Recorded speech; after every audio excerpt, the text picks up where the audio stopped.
ajattelin nyt tässä mun historiani toisessa vlogissa jakaa teille näin videon muodossa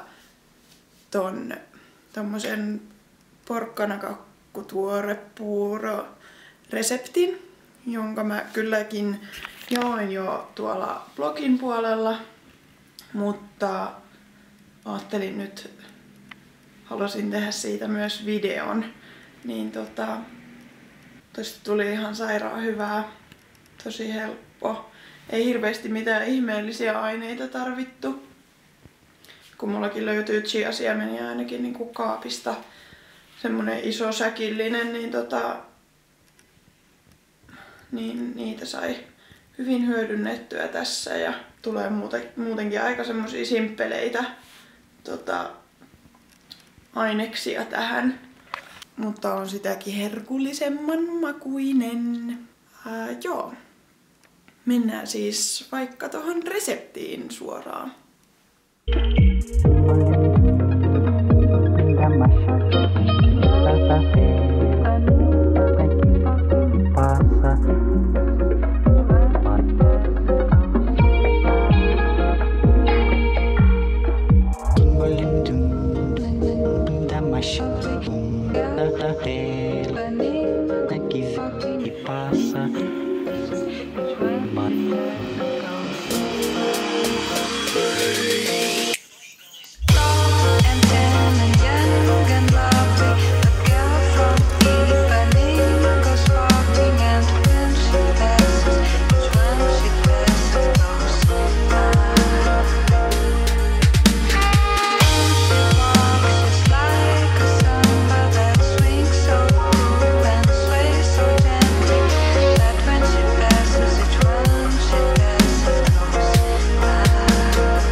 Niin kuin huomasitte, niin aika helppo oli.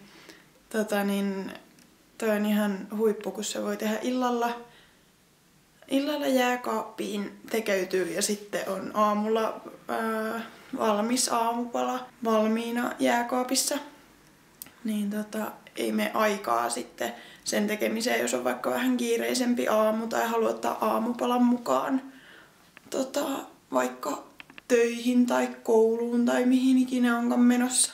Mutta tämmönen video tällä kertaa. Toivottavasti tykkäsitte. Painakaa tosta peukun kuvasta, jos tykkäsitte. Ja seuratkaa mun kanavaa. Mä tosiaan toivon, että mä saan hankittua sen kameran tässä ihan piakkoin, kun pääsen töihinkin. Ja niin, mä tykkään meinaan ihan sikana tästä kuvaamisesta ja toi editointi etenkin on ihan superhauskaa jotenkin, tykkään siitä. Ja kun sais ostettua uuden kameran, niin tää kuvan laatu paranisi huomattavasti ja sais ostettua semmoisen kameran, joka olisi sen kokoinen, että sitä olisi vähän kivempi ottaa mukaan eri paikkoihin, koska mä varmasti keksisin paljon lisää kivoja juttuja, mitä kuvata. Joten sitä odotellessa sitten, että saa sen ostettua. Mutta kommentoikaa, tykätkää ja seuratkaa. Siinä ne. Kivaa päivää. Moi moi!